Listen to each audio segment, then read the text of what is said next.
Oke ya, Assalamualaikum warahmatullahi wabarakatuh.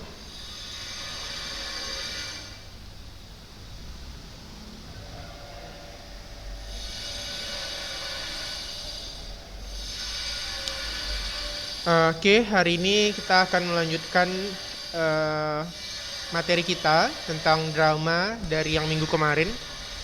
Yang seperti saya katakan bahwasanya ini adalah teks terakhir dalam kelas 11. Jadi semester 2 ini adalah teks terakhir. Tapi sebelum itu mari kita berdoa menurut agama Islam. Doa dimulai. Bismillahirrahmanirrahim. Oke, doa selesai. Nah, dalam proses penulisan drama yang paling penting kamu ketahui, kemarin mungkin sudah dijelaskan juga bahwasanya dalam proses penulisan itu drama itu punya unsur, ya. Unsurnya itu bisa kita lihat di halaman 245.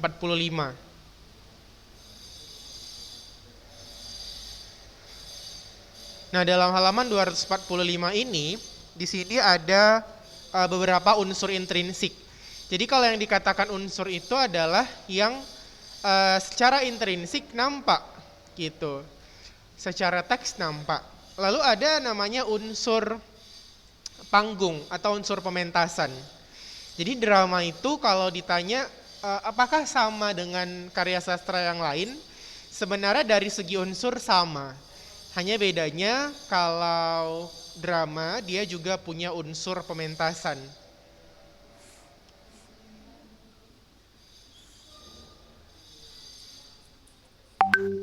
Sudah? Nah, ini saya tulis di chat. Dalam proses pementasan,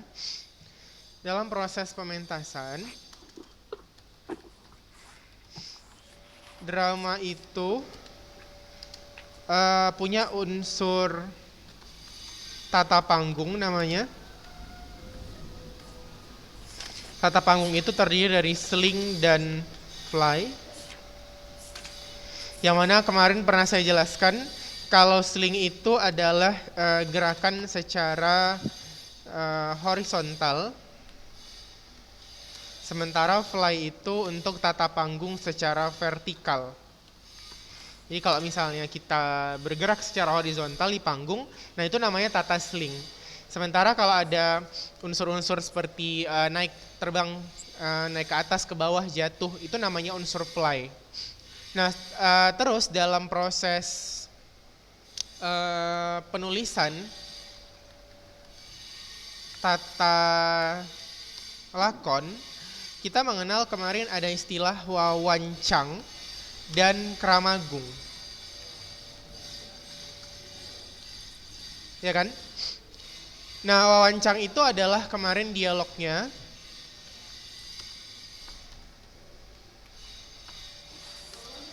Sementara kramagung itu adalah tindakannya. Wawancang itu adalah dialognya, sementara kramagung itu adalah tindakannya. Jadi misalnya dia bertanya kepadaku sambil memukul meja dengan keras. Nah itu berarti dia bertanya kepadaku itu adalah dialognya. Sementara sambil memukul meja dengan keras itu adalah kramagungnya. Nah itu dari segi teks. Nah lalu ada juga namanya tata lampu. Tata lampu, ini yang saya tulis di chat tadi buku catatan ya. Tata lampu dan tata rias. Oke. Terakhir ada namanya tata suara.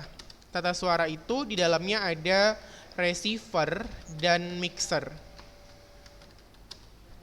Nah dalam gedung yang kedap suara, receiver itu fungsinya kemarin untuk menerima suara. Jadi misalnya ada ketika kita melakukan drama kan nanti ada suara itu yang kecil, besar gitu kan. Nah itulah tugas receiver. Receiver itu menerima dulu, terus mixer itu menyimbangkan. Jadi fungsi si receiver itu menerima suara, sementara mixer itu fungsinya menyeimbangkan. Ya, menyeimbangkan supaya jangan ada yang besar, kecil gitu kan. Nah itulah namanya tata. Jadi di luar unsur-unsur intrinsik, drama itu namanya punya unsur panggung atau unsur pementasan. Jadi kalau misalnya di soal, Biasanya dibilang dia unsur pementasan. Nah, itulah unsur pementasan itu terbagi dalam beberapa aspek. Ada unsur tata rias, tata lampu, tata suara, dan tata panggung. Nah, itu namanya. Sehingga itulah yang membedakan si drama tadi dengan karya sastra seperti prosa dan puisi. Tapi kalau dari segi teks, selain dari Wawancang dan Kerama Agung tadi, drama itu normalnya punya latar juga, punya latar waktu, tempat, suasana, punya juga penokohan, yang mana nanti ada tokoh, namanya tokoh figuran atau tokoh gagal, the foil. Kan ada kalau misalnya kita pementasan ada tokoh yang lawak-lawak atau lucu-lucunya, nah itu namanya tokoh gagal atau tokoh badut. Ada namanya tokoh idaman atau the type karakter. Misalnya kalau kita nonton film Superman, ada tokoh si Superman-nya atau Batman-nya atau Spider-Man-nya yang dia gagah, terus dia membela keadilan, terus dialah the main of topic dalam cerita itu. Berarti dia itu adalah tokoh idaman, the type karakter. Nah, terus ada namanya tokoh statis. Statis itu atau tokohnya diam atau nggak gitu banyak mengalami perubahan. Contoh misalnya tokoh-tokoh figuran seperti tokoh satpamnya mungkin, pembantunya, terus tokoh-tokoh seperti tokoh orang tua yang mungkin dalam proses penceritaan drama tidak terlalu banyak menyumbang unsur alur. Yaudah mereka seadanya sebagai pelengkap. Nah, itu namanya static karakter. Selanjutnya ada juga nanti namanya dialog atau proses yang nanti dibagi dalam beberapa unsur ya. Jadi dialog itu nanti ada yang menunjang gerak laku tokohnya, ada yang dialog itu lebih ke unsur sehari-hari gitu. Jadi ada dialog nanti yang dia emosional sekali, ada dialog yang sekadar menunjang karakter dia, misalnya sebagai ayah gitu. Tapi kalau ketika dia marah, ketika dia sedih, nah itu namanya dialog gerak laku tokoh. Tapi kalau sekedar namanya dialog pentas, nah itu berarti dia sekadar menampilkan karakter dia sebagai apa. Lalu ada tema, ya kan? Nah tema itu dalam prosesnya banyak sebenarnya. Cuma biasanya tema drama itu nggak banyak kata, paling satu frasa, misalnya kemanusiaan, keadilan, kebersihan negara, terus persahabatan, nah itu tema. Selanjutnya ada namanya amanat, jadi tema dan amanat itu sangat berkaitan. Ada namanya amanat itu yang dia sifatnya didaktis, atau ajarannya bisa kita pelajari dalam kehidupan praktis. Atau ada amanatnya itu yang memang mesti kita simpulkan gitu. Kalau didaktis itu memang dia ajaran moral yang secara kehidupan dia sangat representatif untuk diterapkan. Misalnya kamu pernah nonton cerita Bawang Putih Bawang Merah. Nah itu namanya drama yang punya nilai moral didaktis. Sudah ada dia di situ kan contohnya menolong orang tua, terus dia menolong ikan. Nah itu dia berisi nilai pendidikan yang faktanya bisa kita terapkan dalam kehidupan kita. Ada juga nilai yang dia memang harus kita simpulkan. Misalnya ketika kita nonton film Harry Potter, atau misalnya ketika kita nonton film Narnia, atau ketika kamu nonton mungkin cerita-cerita anime. Kan ada sebenarnya nilai moralnya, tapi dia nggak langsung serta-merta bisa kita terapkan sesuai dengan konteks film. Misalnya kamu nonton film Harry Potter tentang penyihir, terus kamu bilang jadilah penyihir yang baik. Bagaimana jadi penyihir yang baik sementara kita bukan penyihir? Nah itu namanya bukan nilai didaktis, tapi dia nilai yang sifatnya tersirat. Dari cerita-cerita yang sifatnya fantasi ada nilai-nilai yang bisa kita ambil. Itu kurang lebih. Nah itu dari segi unsur, jadi beda unsur beda struktur. Kalau unsur, tadi kan dia ada unsur pementasan dan unsur intrinsik, yang tokoh, latar, alur, sudut pandang, gaya bahasa. Lalu ada lagi namanya struktur. Nah ini strukturnya saya tulis di chat. Strukturnya itu, dia terdiri dari, pertama ada prolog. Prolog itu fungsinya sebagai pembuka atau pengantar dalam cerita. Ya. Prolog itu pembuka atau pengantar dalam cerita. Ini misalnya pengenalan tokoh itu bagaimana, apakah tadi tokoh baik, tokoh jahat. Terus ada unsur dialog. Nah, unsur dialog itu ada 3 tahapan. Pertama ada unsur orientasi, ketika masih pemunculan masalah. Lalu ada unsur komplikasi, ketika unsur masalah muncul, dan unsur resolusi, ketika kita memberikan solusi dari permasalahan. Sebenarnya kan inti dialog itu adalah percakapan 2 orang. Di itu berarti 2. Jadi yang dikatakan dialog itu adalah percakapan 2 orang atau lebih. Ya, yang mana nanti urutannya ada orientasi, komplikasi, resolusi. Orientasi itu ketika percakapan itu masih sekadar membahas hal-hal yang sifatnya misalnya pengenalan. Tokoh si Budi misalnya baik hati tapi ketika ngomong itu agak kasar. Ada tokoh misalnya si Ani yang kayaknya lembut tapi sebenarnya dia menggunting dalam lipatan gitu. Nah itu orientasi. Komplikasi adalah ketika tokoh-tokoh itu dalam proses dialognya itu menghadapi perselisihan atau permasalahan. Lalu kan perselisihan tadi butuh penyelesaian. Penyelesaiannya itulah yang kita sebut sebagai resolusi. Gitu ya. Nah, terakhir ada namanya monolog dan epilog. Monolog itu adalah ketika si tokoh itu berbicara sendiri secara internal.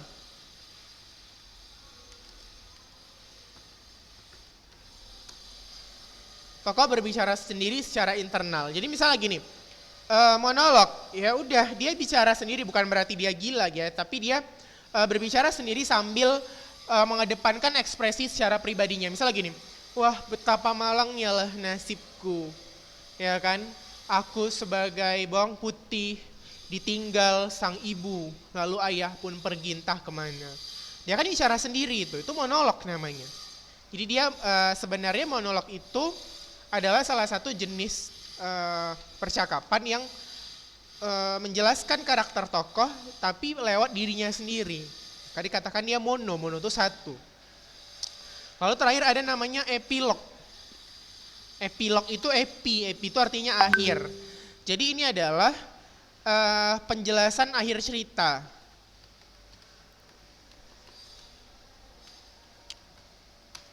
Nah, penjelasan akhir cerita itu bisa berupa penyelesaian yang sifatnya mungkin happy ending, bisa sifatnya dia sad ending. Nah, itu namanya epilog. Gitu ya.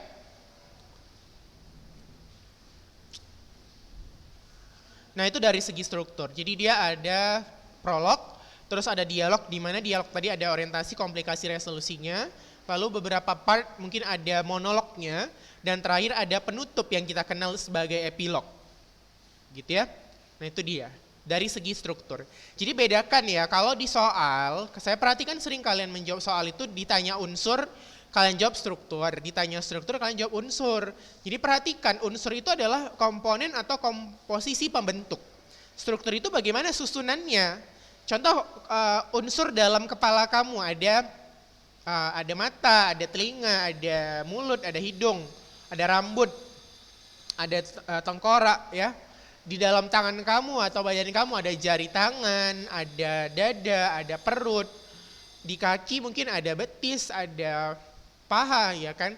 Nah itu namanya unsur, bagian pembentuk. Kalau strukturnya berarti dimulai dari kepala, pundak, leher, terus badan, tangan, kaki. Nah itu namanya struktur, urutannya.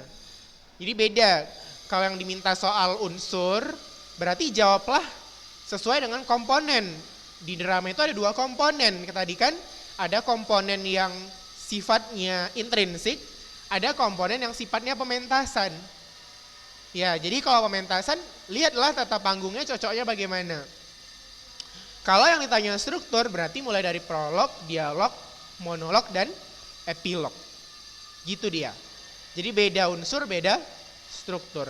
Yang di chat, sekali lagi saya ingatkan, itu coba ditulis di buku catatan, dibuat nama, fotokan, kirim ke WA saya supaya tidak lupa. Karena kalau yang saya tulis di chat itu biasanya pasti penting dan keluar di ujian, serta mungkin kadang-kadang penjelasannya tidak lengkap di buku. Jadi jangan sampai nanti ujian baru kamu mau WA, Ustadz ini gimana? Ustadz ini kok nggak pernah dipelajari, padahal bukan tidak dipelajari, tapi sudah ditulis, tidak kamu catat, kamu lupa gitu. Jadi mengantisipasi supaya jangan lupa, cobalah kamu tulis di buku catatan, kamu foto, kan tidak ada salahnya. Supaya tidak ketinggalan, ini kamu SS aja dulu, screenshot, terus nanti kalau ada waktu luang ditulis di buku catatannya, gitu. Jadi nggak hilang-hilang catatannya.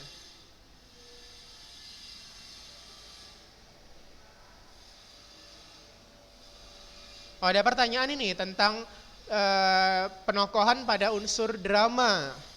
Oke, kita kembali ke penokohan pada unsur drama. Terima kasih untuk pertanyaannya. Akan saya catat sebagai nilai poin. Sebentar ya, saya catat dulu.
Oke, ntar ya unsur penokohan, kita lihat.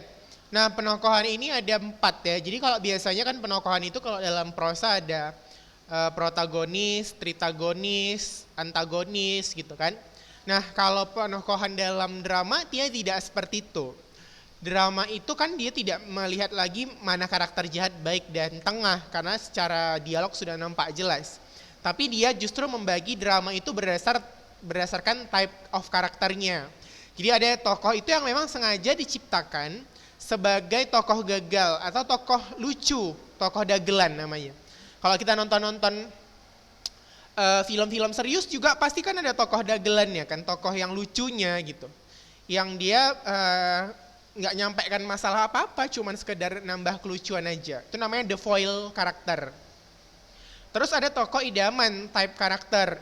Drama apa ya contohnya yang saya ambil? Yang pernah kalian tonton semuanya? My Heart Sad. Saya kurang tahu itu. Yang umum-umum lah apa ya? Film-film terbaru apa ya kira-kira?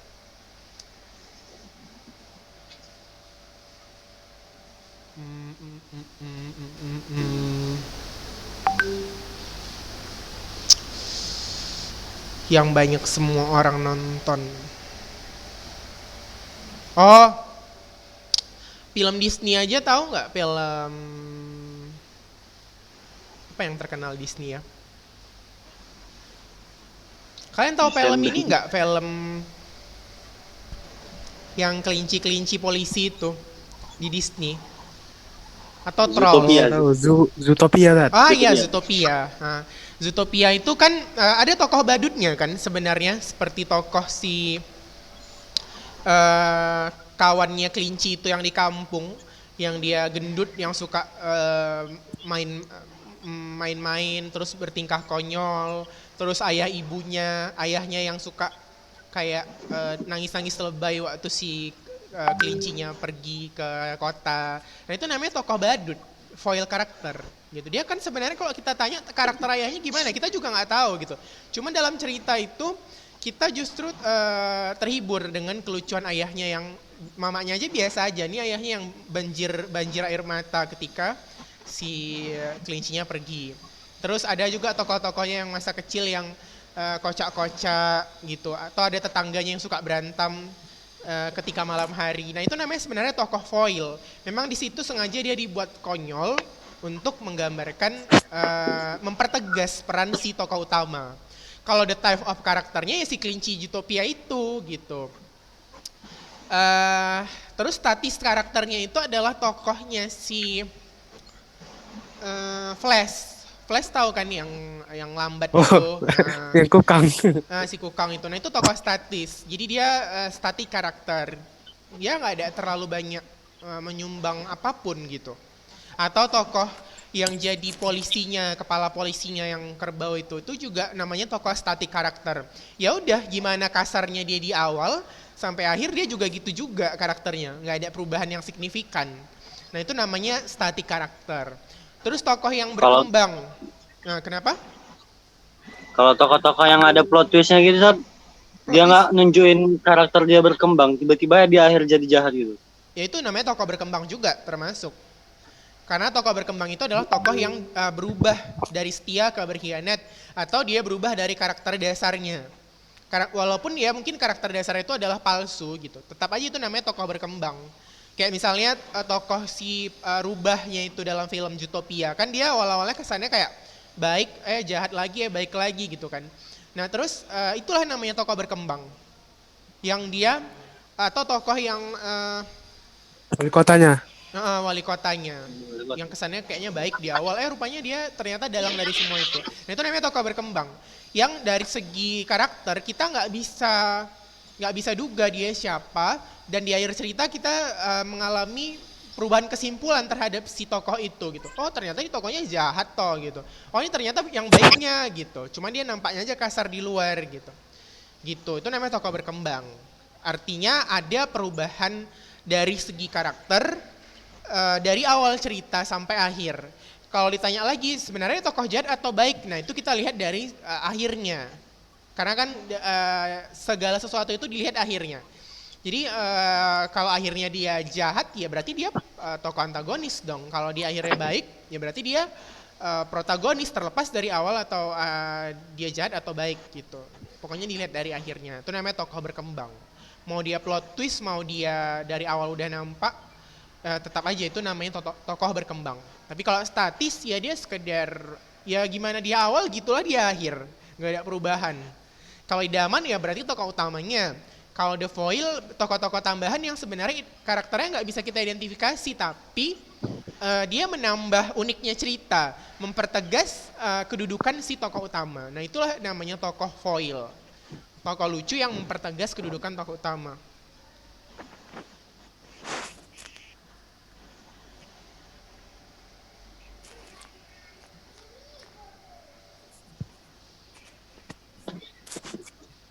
Kalau mati bisa dibilang tokoh berkembang, Sat. Awalnya hidup, nanti ujungnya mati.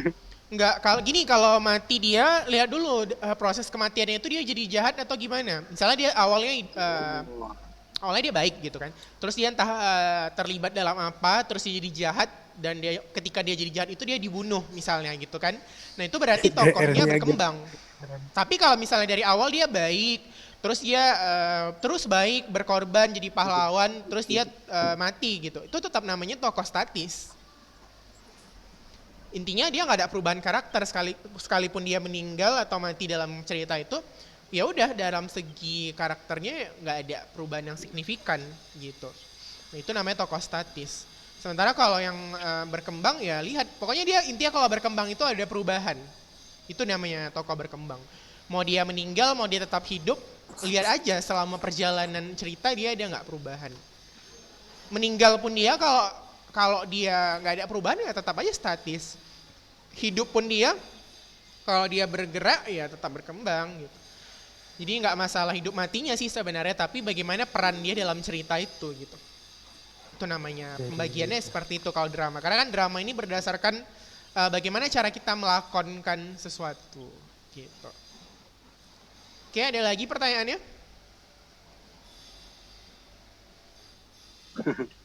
Apa? Nggak ada? Nah, pokoknya intinya gini aja, dalam drama itu ada 2 unsur dan struktur, dan yang ketiga itu ada jenisnya. Itu juga penting. Jenis drama itu ada drama yang kemarin kan di sini ada saya tulis juga. Nah, ini halaman 243. Ada drama itu drama puisi. Yang dramanya itu cakapannya itu puitis sekali gitu kita dengarnya. Seperti drama-drama ketuhanan, kalau acara Imlek, kan ada itu drama yang tentang Siddhartha Gautama. Nah itu drama puisi namanya. Di samping dia juga pasi itu drama ketuhanan, dia juga dikatakan sebagai drama puisi. Kalau drama prosa, dialognya itu lengkap, gitu. Dialognya itu lengkap, itu namanya drama prosa. Jadi dia dialognya itu nggak ada yang dipotong-potong dan bahasanya menggunakan bahasa sehari-hari. Sementara kalau dari segi isinya ada drama tragedi, komedi, dan tragikomedi. Ada yang sedih, ceria, ada yang ceria campur sedih. Lalu dari segi kuantitas ada yang pantonim tanpa kata, ada yang mini kata, bicaranya sedikit-sedikit tapi masih ada lah gitu. Kalau pantonim itu kayak si Mr. Bean, Chaplin, itu pantonim. Dialog monolog itu yang dramanya menggunakan banyak kata. Biasalah seperti yang kita lihat di Taman Budaya. Kalau di Medan Taman Budaya yang sering ada dramanya ya. Terus unsur seninya. Ada yang dia dramanya opera, ada musik-musik. Kalau sendera tari ada nari-narinya. Kalau India itu opera dan sendera tari lah ya, udah nari pakai musik lagi gitu kan. Kalau tablo itu drama yang lebih ke sindiran. Dia tanpa gerak, terus dia ada sih dialognya kadang-kadang, ada juga geraknya kadang-kadang. Cuma dia lebih ke sindiran, itu tablo. Ada drama itu absurd itu yang dia melanggar konversi aturan alur. Misalnya seperti drama ini. Kalau sekarang kan ada film yang menyampaikan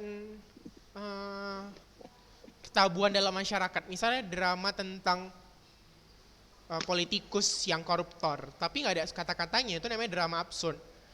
Yang menggambarkan seorang pahlawan yang menjadi politikus yang koruptor, gitu-gitu. Itu namanya drama absurd. Yang harusnya kan dalam konvensi sehari-hari pahlawan itu orang yang baik, petinggi politik itu orang yang melindungi masyarakat. Tapi dalam drama itu ternyata nggak seperti itu disampaikannya. Atau misalnya ada drama, ini maaf kata ya, drama tentang wanita tunasusila. Atau yang harusnya dia kan perannya jahat gitu ya, kita bisa bilang seperti itu. Atau mungkin melanggar norma masyarakat lah gitu katakan. Atau perampok misalnya. Tapi dalam drama ini kok diceritakan perampok ini baik ya gitu. Misalnya seperti drama, siapa tuh? Drama Yunani, saya lupa namanya. Yang dia, Hercules. Nah Hercules itu namanya drama absurd. Dia kan Hercules itu pernah diceritakan dia mencuri uang orang-orang kaya. Atau drama dulu yang dia ada topeng-topengnya, yang dia mencuri uang orang-orang kaya untuk memberikan sedekah kepada orang-orang miskin. Nah itu kan absurd gitu. Ini buat baik apa jahat sih sebenarnya, itu namanya drama absurd gitu. Terus kalau drama baca, yaitu sekedar drama yang dibacakan. Itu biasanya terjadi pada pembukaan seremonial acara misalnya bulan bahasa. Sekali-sekali kalau kamu lihat bulan bahasa atau kontes budaya di USU atau UNIMED, itu ada namanya drama baca. Jadi dia sebagai drama pembuka. Inilah dia tampilan acara budaya Indonesia kontes 2021. Nah itu namanya drama baca. Sambil ada tarian-tarian yang mungkin gitu pengantarnya. Terus kalau Borjuis itu drama yang bercerita tentang kehidupan bangsawan abad ke-18. Misalnya drama Ratu Elizabeth, drama Lady Di, Pangeran Charles, terus drama Prancis, Pangeran Louis XII, itu drama Borjuis namanya. Sering di TV tuh Raja Louis XII kan difilmkan. Itu namanya drama borjuis. Terus ada drama domestik. Domestik itu adalah drama yang menceritakan kehidupan rakyat biasa. Biasalah, ya kan? Seperti drama apa tuh? Kayak cerita Jaka Tarub, terus kayak drama-drama Tangkuban Perahu. Nah, itu termasuk drama domestik sebenarnya. Karena dia hanya melingkupi satu daerah tertentu. Atau ada drama liturgis yang pementasannya digabungkan dengan upacara kebaktian gereja di abad pertengahan. Misalnya seperti ada nih versinya Konstantinopel tapi versi Kristen, atau drama Ratu Elizabeth I yang judulnya Rise of the Queen kalau kamu cari di YouTube. Nah, itu namanya drama liturgis. Jadi dia sebenarnya drama tapi yang ada unsur-unsur gospelnya gitu, ada unsur-unsur kayak mau mengkristenkan orang gitu.